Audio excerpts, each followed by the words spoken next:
Welcome everyone to today's video. We're the Dimitrov-Boulay piano duo. My name is Dimitri Dimitrov. And my name is Sofia Boulay.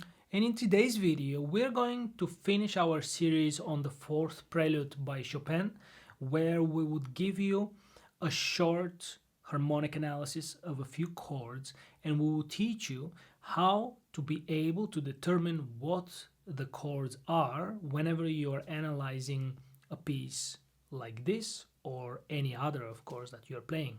So let's get straight into the first bar, the first chord. It is quite a simple chord, but for those of you that don't know,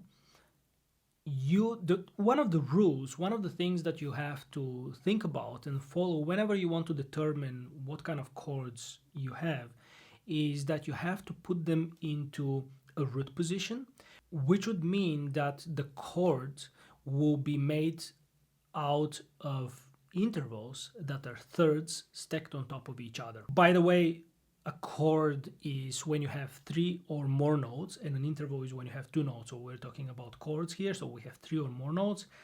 And what I mean by thirds, if you look, you'll see it up on the camera, you have, for example, this is a third, this is a third, this is a third, this is a third, this is a third. So in order to find out what, for example, in the first bar the chord is, you need to stack the notes in thirds. Because as you see, when you're looking at the chord here, you see actually if this is not a third, this second interval, this would be 2/3 stacked on top of each other. But as we see, it's not at the moment, as we call it, in root position. So what we need to do is we need to make it into root position. Just reorganize it. You just reorganize it because Elvira is just playing G, B, E. So you can think of it's like a nice puzzle. You can put the G on top.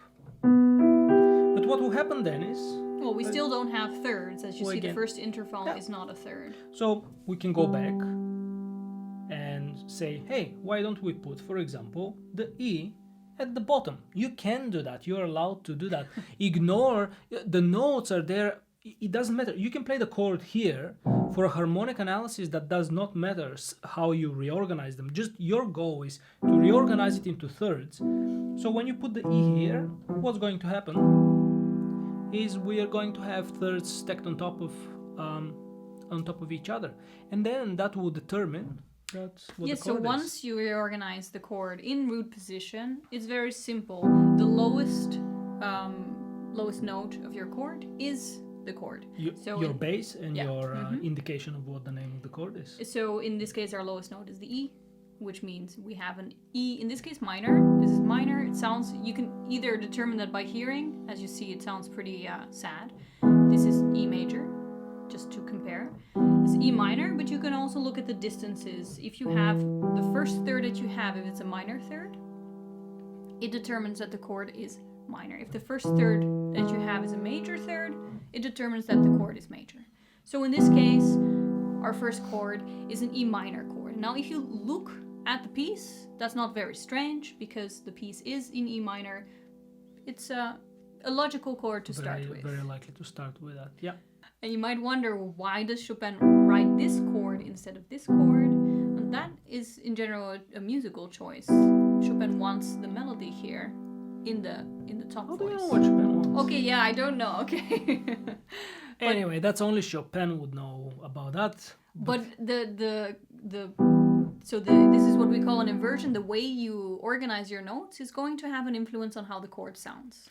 And of course, if you want to be able to make a good harmonic analysis, you have to study actually the chords, because there is a lot of complicated chords, and it's not always just major or minor. Of course, as you see in the second bar, we have this, and now that's a tricky chord because we have, no matter how you stack these three notes, it wouldn't make sense. You can't build thirds. Like, you look, you have a fifth and you have a third.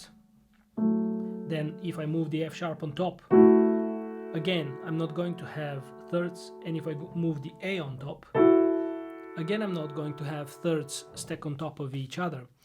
So I think at this point you should just give up and go and play the piece. Yeah, I think so. That's a good one. And That's exactly what I'm going to do. I'm going to give up and ask Elvira, what the hell is the second chord? Okay, so first of all, sometimes the melody could be part of the chord as well.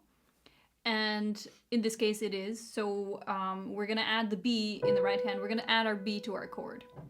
So You're saying basically be creative? just try to find as many notes as possible. Like gather them from the fifth bar. Bar 14, I'm going to add one note. Yeah. No, I guess this illustrates a little bit that you do have to have some experience with analysis. And if you are just starting out, I would recommend that you start with classical music. Definitely. And a simple classical. So no Baroque and no Romantic. I wouldn't do that as your beginning analysis because structurally, I would say classical music, simple classical pieces, Haydn, Mozart, I would start there. Chop, chop, chop, chop. Yes. Okay, so let's add the B to our mix. And we still don't have a way to stack this in thirds. And that's because the chord is a different chord from just a normal chord. So first of all, we got four notes. The chord is a different chord from just a normal chord. The chord is... That guy tells you how wonderful harmonic analysis is. So it's not a standard chord, but first of all, we have four notes, which means it's a seventh chord. If you're lying on your deathbed tonight, would you want to say, I did the harmonic analysis and a chord was not the chord that I thought was the chord and I had to take a note from another note in order to form the chord? Or would you, on your deathbed, be like, today I played the most beautiful prelude by Chopin. So I didn't give a damn what the chords were.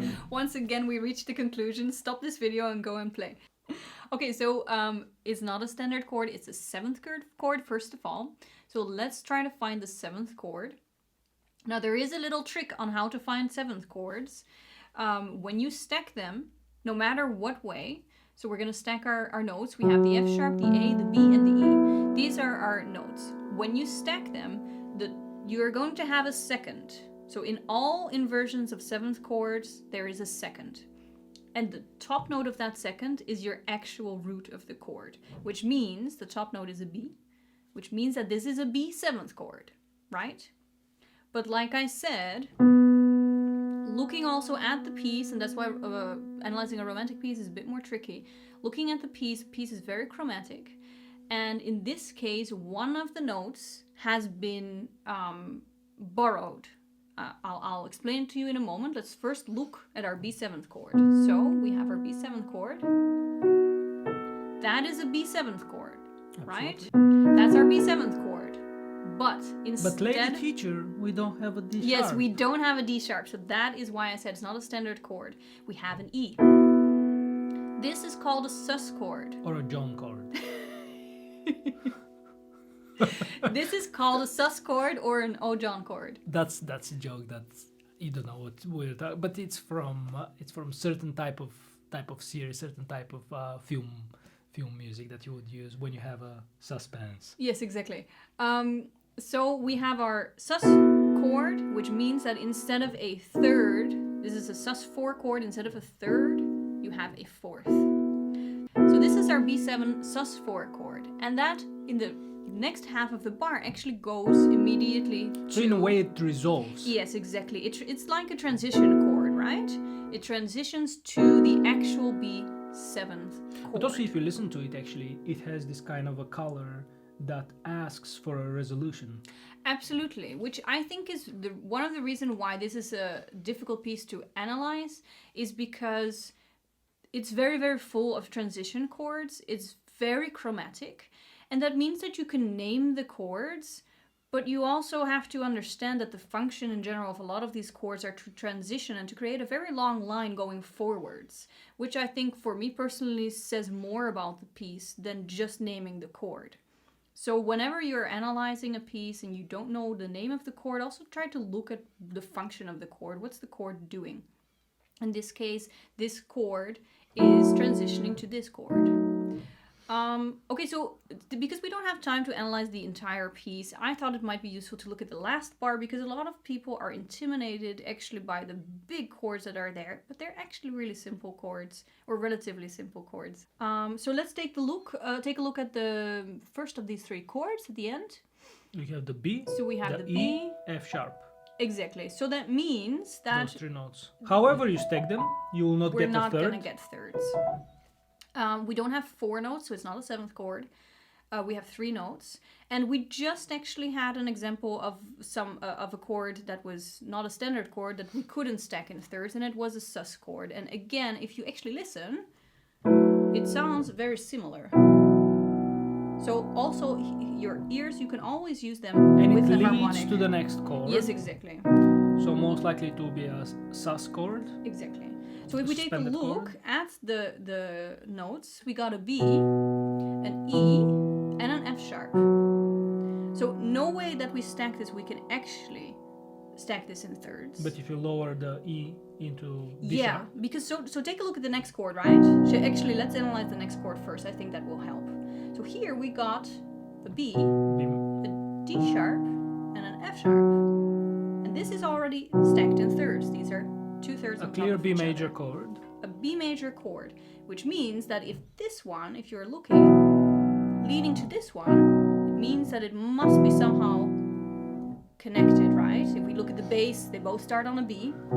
So if we take a look at the first chord once again, we got a B, an E, and an F. So, and it's going actually to B major. So we can see actually that it's a sus4 chord because instead of the D sharp, we have an E. And a fourth because we have a fourth. Exactly, we have a fourth.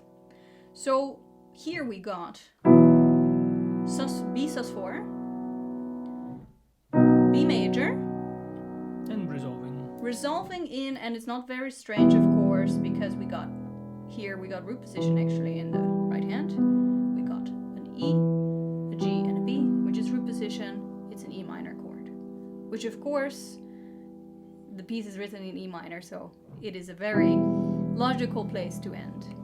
So that's basically how you, in general, analyze chords. And of course, there are chords that are complicated and sometimes quite difficult to find. So I think one of the useful things that you can do in general is to study a little bit of chords and chords names and the structure of the chords that you encounter, because then you would know how they're built. So Yes. that's going to help you, because sometimes it's not enough even to stack them. Like, that helps a lot, and that's actually one of the basic rule that you have to follow. So that's why we wanted to shoot this video, so you know how to form them together. But that's not enough, because after that you need to know the names. Sometimes you miss notes, like exactly we demonstrated, and then it becomes a little bit more complicated. You can get lost pretty quickly, and I also want to emphasize that I wouldn't worry if you don't know the name of chords, because there are a lot of different ways to analyze it, and you can just take a look at the chords that you can find, and that's great. That's a great exercise. But you can also analyze what is the function of the chord, what is the sound of the chord. I think what would be also actually useful, often online, if you find good information, you can find harmonic analysis of different pieces. What I would imagine would be useful, first you try yourself. With the knowledge you have, you make the chords, you put the notes on top of each other in thirds, etc. Try to think what chord could it be, and then you go to find the information afterwards in order to compare notes and see if you did your job well and if you're on the right track. And then when you find the information, that's much better than first looking up the chord. I think so. And then not thinking, but first think for yourself, then find the information, compare notes, think what could be improved in your harmonic analysis, and then you can draw your conclusions. That's how I would do it if I were you, but I'm not going to do that because I'm going to drink a cup of coffee now and eat a brownie. And yes, be jealous. Thank you so much for watching this video. For us, as always, it was a great pleasure recording it. If you have any questions that are more interesting than harmonic analysis, please make sure to let us know in the comments below. We'll see you next week again.